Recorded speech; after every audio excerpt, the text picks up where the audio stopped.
Bollywood silver screen presenting diamond thief. इस कहानी की शुरुआत में हमें माइल्स को दिखाया जाता है जो अपने बेस्ट फ्रेंड एडी के साथ एक बिल्डिंग के अंदर एंटर कर रहा है।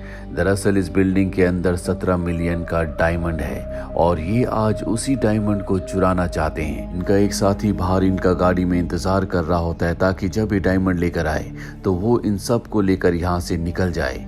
इनकी टीम में आज एक नया मेंबर भी शामिल हुआ है जिसका नाम डिकॉन है। उसने इस जगह के पूरे सीसीटीवी सिस्टम को हैक करके यहाँ के सभी कैमरास का कंट्रोल अपने लैपटॉप पर ले लिया होता है और वो माइल्स और एडी को गाइड कर रहा होता है कि कहाँ पर सिक्योरिटी है। और जब माइल्स उस रूम में पहुंच जाता है जिसमें सेफ है जिसके अंदर डायमंड है तो एडी ऊपर आ जाता है जहां पर डिकॉन है। और डिकॉन एक धोखेबाज इंसान है, वो पूरा हीरा खुद ही हासिल करना चाहता है, इसीलिए एडी को मार देता है। एडी ऊपर से नीचे पुलिस की गाड़ी के ऊपर गिरता है जिससे उन्हें पता चल जाता है कि ऊपर कुछ न कुछ गड़बड़ हो रही है। वही माइल्स को दिखाया जाता है जिसने उस सेफ को खोल दिया है जिसके अंदर 17 मिलियन का डायमंड है। वो उस डायमंड को लेकर ऊपर आता है जहां पर डिकॉन है। डिकॉन उस पर गन तान देता है और कहता है कि हीरा मेरे हवाले कर दो, लेकिन अब पुलिस का हेलीकॉप्टर भी यहाँ पर आ चुका है। इसीलिए अपनी जान बचाने के लिए डिकॉन रस्सी से सामने वाली बिल्डिंग में चला जाता है, जिसके बाद माइल्स भी उसी रस्सी से जा रहा होता है, लेकिन वो उसे बीच में रोक कर कहता है कि हीरा मुझे दे दो नहीं तो मैं तुम्हें गोली मार दूंगा। मजबूरी में माइल्स को अपनी रस्सी काटनी पड़ती है और वो बिल्डिंग के अंदर चला जाता है। दरअसल यहाँ पर कंस्ट्रक्शन का काम चल रहा है, यहाँ पर कोई भी नहीं रहता, इसीलिए वहाँ के डक्ट के अंदर माइल्स 17 मिलियन के हीरे को छुपा देता है। और जब वो वहाँ से निकल रहा होता है तभी पुलिस वहाँ पर आ जाती है जो उसे गिरफ्तार कर लेती है। और जब पुलिस उसे नीचे लेकर आती है तो देखता है कि उसके दोस्त एडी की मृत्यु हो चुकी है। वो समझ जाता है कि ये डिकॉन का काम है। अब क्योंकि उसके पास हीरा नहीं मिला था इसीलिए उसे सिर्फ 2 साल की सजा होती है। 2 साल बाद जब वो जेल से छूटता है तो सीधा उसी बिल्डिंग में जाता है जहां पर उसने हीरा छुपाया था। पर वो ये देखकर हैरान हो जाता है कि अब वो एक पुलिस स्टेशन है जिसके अंदर जाना नामुमकिन है। पर फिर भी वो डिलीवरी बॉय बनकर किसी तरह से उस बिल्डिंग के अंदर चला जाता है। पर उसे पता चलता है कि हीरा जहां उसने छुपाया था वो बिल्डिंग की ऊपरी इमारतें हैं जहां पर खास ऑफिसर्स ही जा सकते हैं, हम इंसान वहां पर नहीं जा सकते। पुलिस ऑफिसर्स के पास एक कार्ड होता है जिससे वो डोर खुलता है और अब यहाँ पर वो एक पुलिस ऑफिसर को देखता है जिसका नाम कार्लसन है। वो किसी तरह से उसके कार्ड को चुराकर अपने अंकल के पास जाता और कहता है कि मुझे एक पुलिस ऑफिसर की सारी आईडीज चाहिए। हालांकि उसके अंकल मना कर देते हैं लेकिन वो अपने अंकल को अच्छा खासा पैसों का लालच देता है, जिसके बाद उसके अंकल मान जाते हैं और अब वो माइल्स के लिए सारी आईडीज बना देते हैं। उसका नया नाम होता है डिटेक्टिव मेलोन। वो अपनी नई आईडी नई पहचान के साथ पुलिस स्टेशन के अंदर जाता है। उसके पास पहले से पुलिस इंस्पेक्टर यानी कि डिटेक्टिव कार्लसन का कार्ड होता है। उससे वो दरवाजा खोलता है और लिफ्ट से बड़े कॉन्फिडेंस के साथ बाकी ऑफिसर्स के साथ ऊपर की मंजिल की तरफ जाता है। सबसे पहले वो मैन वॉशरूम में जाना चाहता है क्योंकि डक्ट का रास्ता वहां से भी है, लेकिन वहां पर एक पुलिस ऑफिसर होता है, इसीलिए वो लेडीज वॉशरूम में जाता है जहां पर उसे डक्ट दिख जाता है जिसके अंदर वो एंटर करके हीरे को ला सकता है। पर जब वो ऐसा कर रहा होता है तभी एक क्रिमिनल एक पुलिस वाले को धक्का देकर इसी वॉशरूम में आ जाता है ताकि वो यहाँ से भाग सके। माइल्स अपने आप को उससे छुपा रहा होता है लेकिन अब वो उसी डक्ट से भागना चाहता है जहां पर माइल्स का हीरा है। इसीलिए माइल्स को मजबूरी में दरवाजे को जोर से खोलना पड़ता है जिससे टकरा कर वो वहीं पर गिर जाता है। अब पुलिस ऑफिसर्स का बाकी स्टाफ भी यहाँ पर आ जाता है। माइल्स उनके सामने ऐसा बिहेव करता है जैसे वो भी एक डिटेक्टिव है और साथ ही बताता है कि ये उस डक्ट से भागने की कोशिश कर रहा था, इसीलिए मैंने इसे पकड़ लिया। माइल्स उस क्रिमिनल को ऐसा करने के लिए डांटता भी है। यहाँ पर जो पुलिस ऑफिसर्स का हेड होता है वो कहता है कि तुम कौन हो? माइल्स कहता है जैसा कि मैंने अभी एक क्रिमिनल को पकड़ा तो मैं भी एक डिटेक्टिव हूँ। अभी मेरा ट्रांसफर यहाँ किया गया है। और इसके बाद वो अपने सारे नकली डॉक्यूमेंट्स जो कि उसके अंकल ने बनाए थे पुलिस हेड को दिखाता है जिसमें उसे बहादुरी के लिए ऐसे ऐसे अवार्ड्स मिले होते हैं जो देखकर पुलिस हेड पूरी तरह से हैरान हो जाता है और कहता है कि तुम अब डिटेक्टिव कार्लसन के साथ काम करोगे। कार्लसन वही है जिसका उसने कार्ड चुराया था। दरअसल कार्लसन अभी पुलिस ऑफिसर बना है और अब कार्लसन को एक केस दिया जाता है जिसमें उसे चोरी की वारदात की जगह पर जाना है। माइल्स भी उसके साथ जाता है।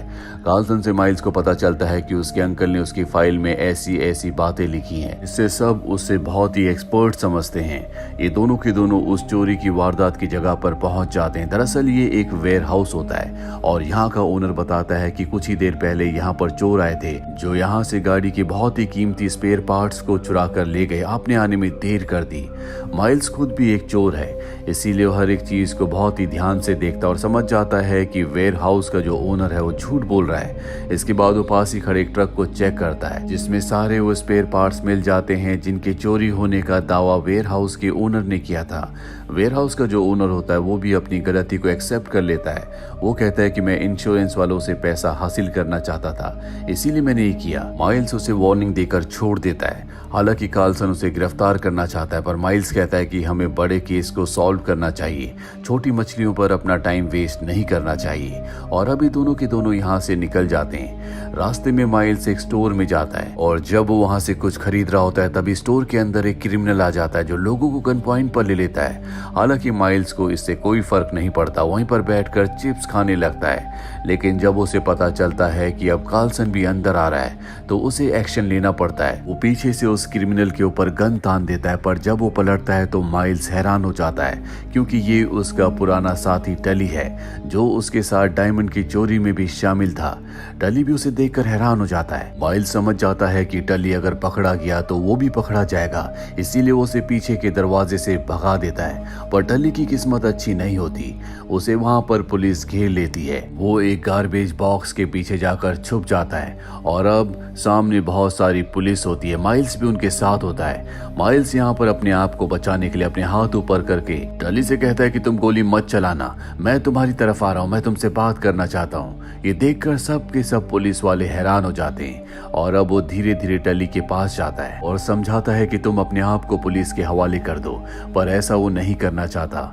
माइल्स कहता है कि अगर तुमने ऐसा किया तो मैं तुम्हें $50,000 दूंगा, साथ ही जल्दी मैं तुम्हें पुलिस स्टेशन से निकाल दूंगा क्योंकि मैं खुद भी अब एक डिटेक्टिव हूँ। उसके बाद टली मान जाता है जिसके बाद वो एक डिटेक्टिव की तरह उसे पकड़ लेता है। और अब कार्लसन पुलिस स्टेशन आने के बाद सबको माइल्स के बहादुरी के किस्से सुनाता है कि किस तरह से वो केसेस को सॉल्व करता है, किस तरह से वो बिना गन के क्रिमिनल के सामने चला गया और उसे सरेंडर करने पर मजबूर कर दिया।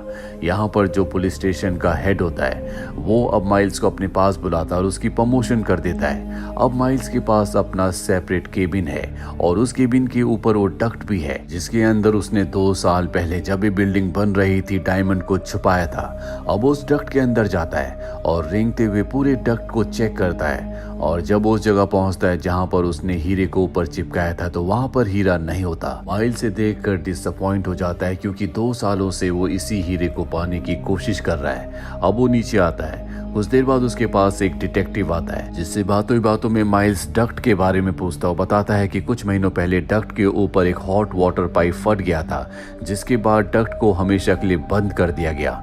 माइल्स समझ जाता है कि पानी में बहकर उसका डायमंड नीचे की तरफ चला गया होगा, इसीलिए एक रिमोट कार लाता है जिसमें उसने कैमरा लगाया होता है और उस रिमोट कार की मदद से वो अब डक्ट को देखना शुरू कर देता है कि उसका डायमंड कहाँ पर है।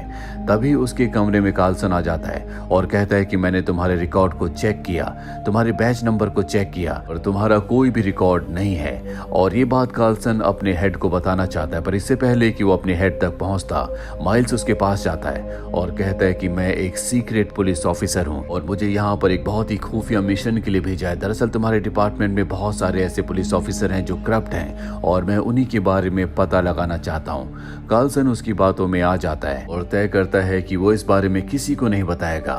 माइल्स को पता चल चुका है कि उसका हीरा जिस जगह पर है वहां से जाने का रास्ता एक दूसरे कमरे से है, यानी कि वो डक्ट वहां से नहीं खुलता बल्कि दूसरे कमरे से खुलता है जो कि बहुत ही सिक्योर है। उस कमरे में कोई भी नहीं जा सकता।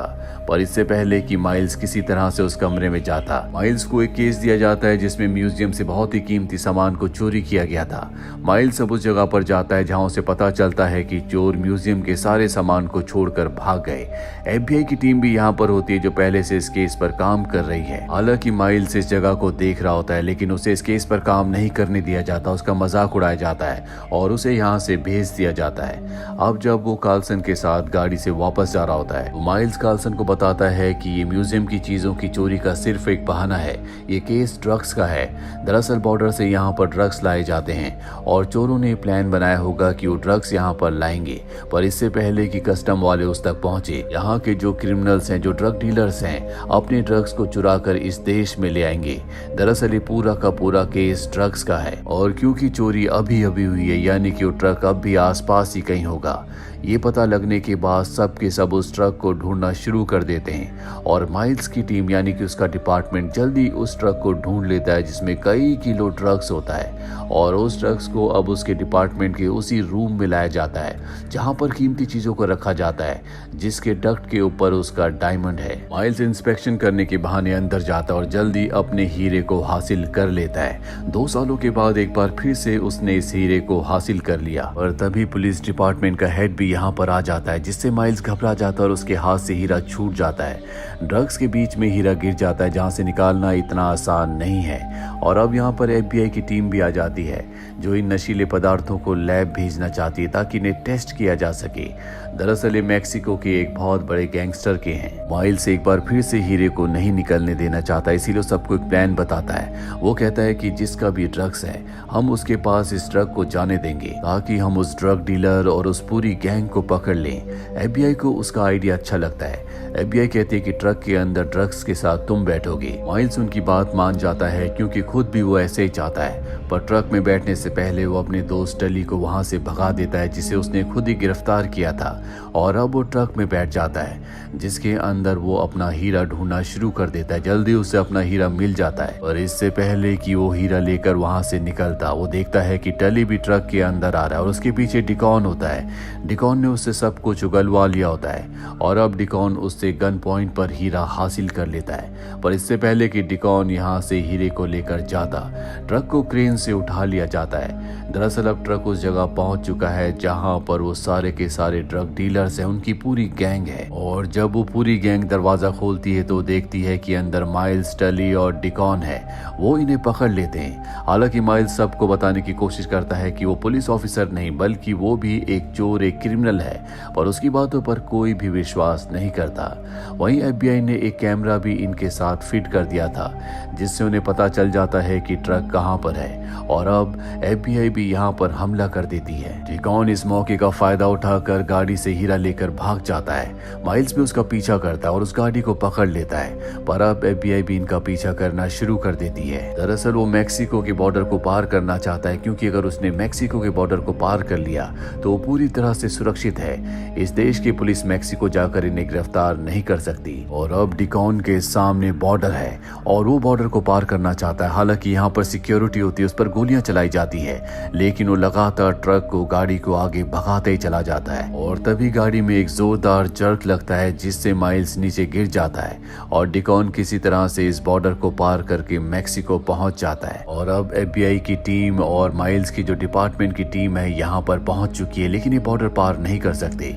माइल्स को भी ऐसा करने से मना किया जाता है, लेकिन माइल्स इनकी बात नहीं मानता और वो कार लेकर बॉर्डर पार कर लेता है। जिसके बाद वो डिकॉन के ट्रक का पीछा करता और उस तक पहुंच जाता है। उसकी वजह से डिकॉन के ट्रक का एक्सीडेंट हो जाता है, वो पलट जाता है और अब डिकॉन जब बाहर आता है तो उसके सामने माइल्स होता है। दोनों के दोनों एक दूसरे पर गन तान लेते हैं। माइल्स डिकॉन से कहता है कि मैं तुम्हारे साथ एक डील करना चाहता हूँ, मैं तुम्हें US वापस ले जाऊंगा, तुम हीरा मुझे दे दो। US जाने के बाद मैं तुम्हें जेल से छुड़वा दूंगा और साथ ही मैं तुम्हें इस हीरे से आधा हिस्सा भी दूंगा। डिकॉन उसकी बात मान जाता है, वो उसे हीरा डायमंड दे देता है और ये माइल्स की एक चाल थी। उसने उसके हाथ हथकड़ी से बांध दिए होते हैं और साथ ही अब यहाँ पर मैक्सिकन पुलिस भी आ रही होती है। माइल्स जब यहाँ से निकल रहा होता है तो पलट कर डिकॉन को मार देता है क्योंकि उसने उसके सबसे अच्छे दोस्त एडी को मारा था। और अब माइल्स एक बार फिर से बॉर्डर तक पहुंच जाता है जहां पर FBI और उसके डिपार्टमेंट के लोग होते हैं, वो उससे एक्सप्लेनेशन मांगते हैं। यहाँ पर माइल्स एक बार फिर से अपना दिमाग लगाता है और कहता है कि मैं एक मैक्सिकन पुलिस ऑफिसर हूँ और इसी ट्रक के केस में मैं आपके डिपार्टमेंट में आया था और अब जबकि केस खत्म हो चुका है तो मुझे मैक्सिको वापस जाना होगा। और ये कहकर वो मैक्सिको की तरफ बढ़ने लगता जाता है, लेकिन तभी उसका जो हेड होता है और साथ ही उसका साथी डिटेक्टिव कार्सन उसे कहते कि हमें सब कुछ सच पता चल चुका है कि तुम कौन हो और क्यों तुम नकली पुलिस डिटेक्टिव बनकर पुलिस स्टेशन में आए थे, लेकिन इससे हमें कोई फर्क नहीं पड़ता, तुमने हमारी बहुत मदद की।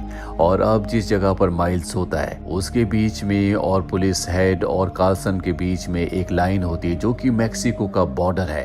हालांकि यहाँ पर FBI भी है, लेकिन इंटरनेशनल बॉर्डर के रूल्स की वजह से वो इस लाइन को पार नहीं कर सकते, जिसका मतलब ये है कि वो माइल्स को गिरफ्तार नहीं कर सकते। और अब माइल्स हीरा लेकर मैक्सिको की तरफ बढ़ चलता है। और इसी के साथ ये फिल्म, ये कहानी यहीं पर खत्म हो जाती है। उम्मीद करते हैं कि ये कहानी आपको पसंद आई होगी।